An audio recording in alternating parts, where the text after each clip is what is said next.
अस्सलाम वालेकुम स्टूडेंट्स, क्या हाल है। लास्ट टाइम हम लोगों ने डिस्कस की थी एग्जाम्पल नंबर 8। आज के लेक्चर में हम लोग टाइप 3 के क्वेश्चन जो हैं उसकी एग्जाम्पल नंबर 9 को डिस्कस करेंगे। एफएससी केमिस्ट्री चैप्टर नंबर 1 को हम लोग लेके चल रहे हैं। टाइप 1 एंड 2 कर चुके हैं और टाइप 3 हमारी कंटिन्यू है। टाइप 3 का आज हमारे पास 4th क्वेश्चन है, दैट इज़ क्वेश्चन नंबर 9। बहुत ही आसान क्वेश्चन है। अगर आप स्टेप बाय स्टेप समझते जाएंगे तो आपको ये क्वेश्चन बहुत आसान लगेगा। जैसे एग्जाम्पल नंबर 8 में उसने इतना सा डाटा देके इतनी सारी चीज़ें पूछी थी, वही सीन यहाँ पर हुआ है कि सिर्फ उसने फास्फोरिक एसिड का मैस बताया है इन ग्राम्स में और उसके बाद उसने 4 मुख्तलिफ क्वेश्चन किए हैं। तो देखते हैं कि वो कौन कौन से क्वेश्चन करता है और हमारे लिए उनको सॉल्व करना कितना आसान है। जी, एग्जाम्पल नंबर 9 कहता है 10 gram of phosphoric acid has been dissolved in excess of water. कहते हैं कि बहुत सारे पानी में सिर्फ 10 ग्राम फास्फोरिक एसिड के डिज़ॉल्व कर दिया। जब एक्सेस ऑफ वाटर वो कहता है, इस बात का मतलब ये है कि वो कंप्लीट आयोनाइज हो चुके हैं। ये सपोज़ किया जाता है। स्टेटमेंट में भी लिखा हुआ था लेकिन मैंने स्टेटमेंट को शॉर्ट कर दिया क्योंकि हमने मेन काम करने हैं। आपने पूरी स्टेटमेंट पढ़ लेनी है। कहते हैं कैलकुलेट। अब उसने 4 चीज़ें मांगी हैं। पार्ट ए में कहता है नंबर ऑफ़ मॉलिक्यूल बता दें, फास्फोरिक एसिड के कितने होंगे, वो तो बड़ा आसान है। पार्ट बी में कहते हैं number of positive and negative ions बता दें कि जब इस फास्फोरिक एसिड को डिसोसिएट किया जाएगा वाटर के अंदर तो कितने पॉजिटिव आयन बनेंगे और कितने नेगेटिव आयन बनेंगे, ये बता दें। पार्ट सी में कहता है कि पॉजिटिव और नेगेटिव आयन का मैस कितना होगा, कितना कितना मैस होगा, वो बता दें। और पार्ट 4 जो है वो मैंने लिखा नहीं है। पार्ट 4 में वो कहता है हमें कि number of positive and negative charges भी बता दें। देखो यहाँ पर वो पूछ रहा है number of positive and negative ions और पार्ट डी में पूछेगा number of positive and negative charges. ये आयंस और चार्जेस का क्या फ़र्क है, इसको भी हम एंड में डिस्कस करेंगे। तो स्टार्ट करते हैं। पहला पार्ट नंबर ऑफ़ मॉलिक्यूल्स। बच्चों नंबर ऑफ़ मॉलिक्यूल्स बड़ा सिंपल है, moles multiply by Na। Moles क्या है, mass of substance in gram over molar mass. अब नंबर ऑफ़ मॉलिक्यूल्स बराबर है mass in gram over molar mass multiply by Na। Mass in gram given है 10 gram और divided by molar mass. Molar mass phosphoric acid का आप निकाल लें, 3 hydrogen का हो गया, फास्फोरस का होता है 31 और ऑक्सीजन 1 होता है 16, 4 ऑक्सीजन है तो ये हो गया 64। तो ये मिलके तकरीबन 98 बन जाएगा, 98 ग्राम पर मोल। ठीक है, तो given mess divided by molar mass multiply by Na, इसका जवाब आ जाएगा 0.614 मल्टीप्लाई बाय 10⁻23। इसको हम ज़रा तरतीब दे लेंगे, पॉइंट जो है वो राउंड ऑफ कर लेंगे तरतीब से, तो ये हो जाएगा 6.14 मल्टीप्लाई बाय 10⁻22 मॉलिक्यूल्स। यानी पहला पोर्शन जो है नंबर ऑफ़ मॉलिक्यूल्स ये तो हमें पता चल गए। दूसरा पोर्शन पार्ट बी कहते हैं number of positive and negative ions भी बता दें। इसके लिए हम बैलेंस्ड केमिकल इक्वेशन लिखेंगे। देखो जी, जब फास्फोरिक एसिड को हम डिज़ॉल्व करेंगे वाटर में तो यहाँ से बॉन्ड ब्रेक होगा और 3 हाइड्रोजन के आयन हमें मिलेंगे और एक फास्फेट आयन मिलेगा, PO4 phosphate ion according to balanced chemical equation. अब हमारे पास अगर एक मॉलिक्यूल होता ना फास्फोरिक एसिड का तो वो 3 हाइड्रोजन देता। देखो ना यहाँ एक है ना, एक को डिसोसिएट किया ना मैंने।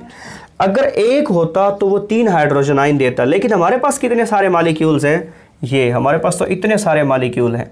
तो मैंने पिछले एग्जाम्पल में भी ये बात बताई थी कि जब आपके पास एक की कीमत आ जाए तो फिर आपको चाहे वो 10 की कहे, 20 की कहे या 1 लाख की कहे, आपने उससे मल्टीप्लाई करवा देना। ठीक है, अगर एक मॉलिक्यूल जो है वो 3 हाइड्रोजन आयन देता है तो इतने सारे मॉलिक्यूल कितने देंगे, 3 से मल्टीप्लाई करवा देंगे तो ये हमारे पास आ जाएगा 1.842 multiply by 10⁻23 number of hydrogen ion आ गए। इसी तरह से हम नंबर ऑफ़ यानी कि नंबर ऑफ़ पॉजिटिव आयन यानी कि हाइड्रोजन आयन, इसी तरह से अब हम नंबर ऑफ़ फास्फेट आयन या आप यूँ कह लें number of negative ion find कर लेंगे। ये हमारे पास नंबर ऑफ़ हाइड्रोजन आयन आ गए। अब नंबर ऑफ़ नेगेटिव आयन, अगर एक फास्फेट का आयन हो फास्फोरिक एसिड तो वो एक फास्फेट आयन देता है। देखो एक फास्फोरिक एसिड का अगर मॉलिक्यूल होता तो वो सिर्फ एक ही फास्फेट आयन दे रहा है, लेकिन हमारे पास एक मॉलिक्यूल नहीं है बल्कि हमारे पास तो इतने सारे मॉलिक्यूल्स हैं। तो फिर उससे मल्टीप्लाई करवा दो, वही जवाब आ जाएगा यानी कि दूसरा part number of positive and negative ions भी हम मालूम कर चुके हैं। पार्ट सी की तरफ चलते हैं। Message of individual ions, mass find करने का कहा है। आपने पॉजिटिव आइंस का भी मैस बताना है और नेगेटिव आइंस का भी मैस बताना है। पहले हम पॉजिटिव आइंस का मैस फाइंड करते हैं। देखो, नंबर ऑफ हाइड्रोजन आइन या नंबर ऑफ मॉलिक्यूल्स का एक ही फार्मूला होता है। नंबर ऑफ आइंस बराबर होता है मोल्स मल्टीप्लाई बाय Na, और मोल्स बराबर होता है मैस ऑफ हाइड्रोजन आइन या mass in gram divided by ionic mass of hydrogen ion. ठीक है, तो नंबर ऑफ हाइड्रोजन आइन, अब ये हम मालूम कर चुके हैं। नंबर ऑफ हाइड्रोजन आइन कहाँ लिखा हुआ है? नंबर ऑफ हाइड्रोजन आइन ये रहा 1.842 मल्टीप्लाई बाय 10⁻23, वो वैल्यू यहाँ आ गई। Number of hydrogen ion, mass ये हम लोगों ने फाइंड करना है। आयोनिक मैस ऑफ हाइड्रोजन 1.008 और मल्टीप्लाई बाय Na, इसकी वैल्यू हमें पता है। अच्छा जी, जो चीज़ यहाँ पर डिवाइड होती है वो नेक्स्ट स्टेप में इस तरफ आके क्या हो जाएगी? मल्टीप्लाई। तो ये 1.008 इस स्टेटमेंट के साथ आके हो गया मल्टीप्लाई, और वो ये स्टेटमेंट जो है ये इस तरफ हो रही थी मल्टीप्लाई। अगर हम इस स्टेटमेंट को इस तरफ लाएं तो ये हो जाएगी इस तरफ आके डिवाइड। ये हमारे पास टोटल आ जाएगा रिलेशन। जब इसको हम कैलकुलेटर पर सॉल्व करेंगे तो मैस ऑफ हाइड्रोजन आइन हमारे पास आ जाएगा 0.308 ग्राम।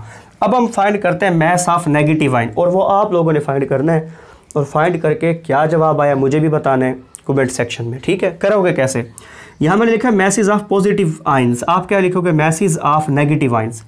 नंबर मैंने लिखा है नंबर ऑफ हाइड्रोजन आइन, आप क्या लिखोगे? Number of phosphate ion PO4 3-।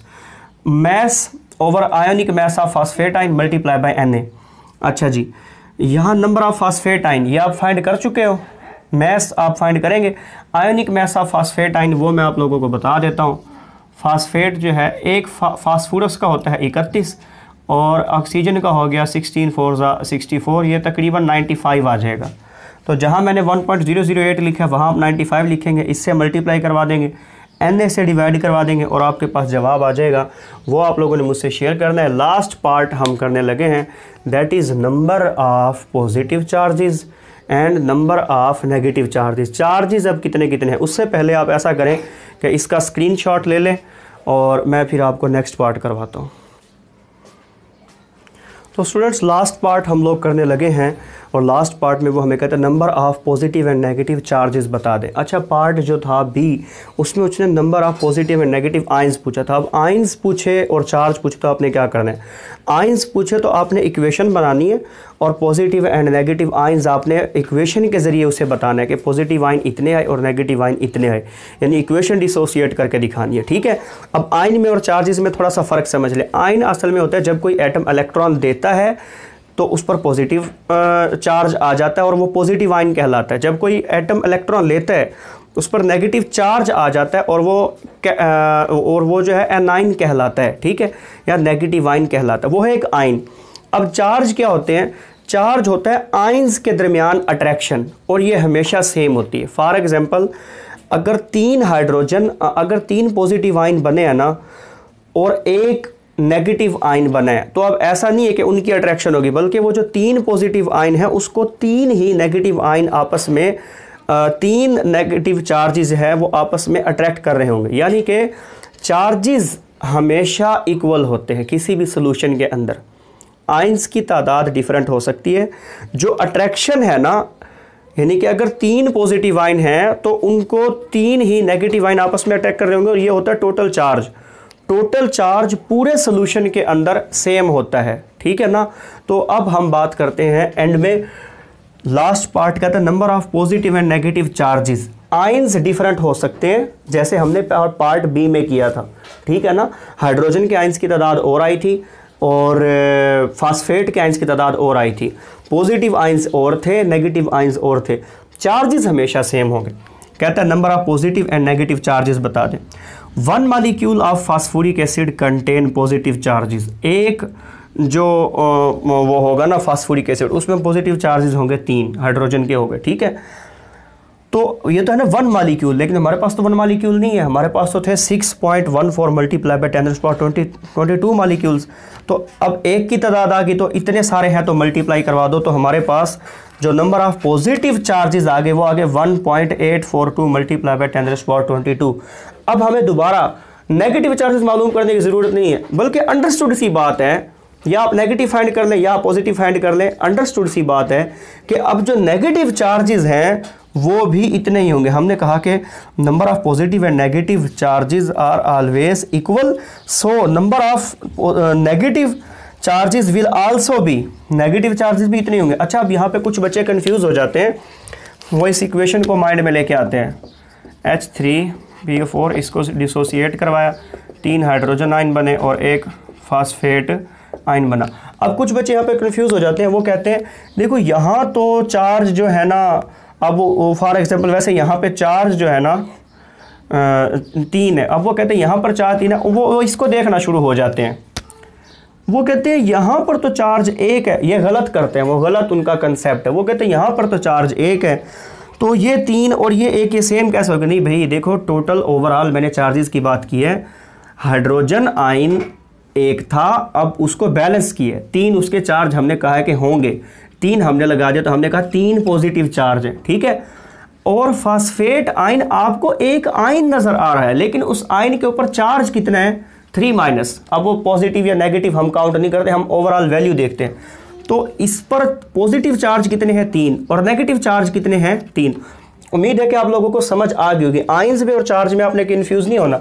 अगर मैं आयन की बात करूं तो यहां पर पॉजिटिव आयंस हैं 3 और नेगेटिव आयंस है 1, लेकिन चार्ज देखो ओवरऑल, ये पॉजिटिव चार्ज 3 और ये रहा फास्फेट का चार्ज है 3, ठीक है। तो overall positive and negative charges same होते हैं। आप अगर फास्फेट के भी फाइंड करते हैं तो आप फिर 1 से मल्टीप्लाई ना करवाते इस वैल्यू को, ये हमारे पास जो वैल्यू आई है इसे फिर आप 1 से मल्टीप्लाई ना करवाते, बल्कि फिर भी आप इसे 3 से मल्टीप्लाई करवाते, क्योंकि नेगेटिव चार्जेस तो 3 ही है ना। तो उम्मीद है कि आप लोगों को समझ आ गई होगी। नेक्स्ट हम अपनी टाइप 3 का लास्ट क्वेश्चन करेंगे, क्वेश्चन नंबर 12 नेक्स्ट लेक्चर में। मुझसे जुड़े रहिए, मुझे सुनने का शुक्रिया, अपनी दुआ में याद रखिए। Thank you very much and अल्लाह हाफिज़।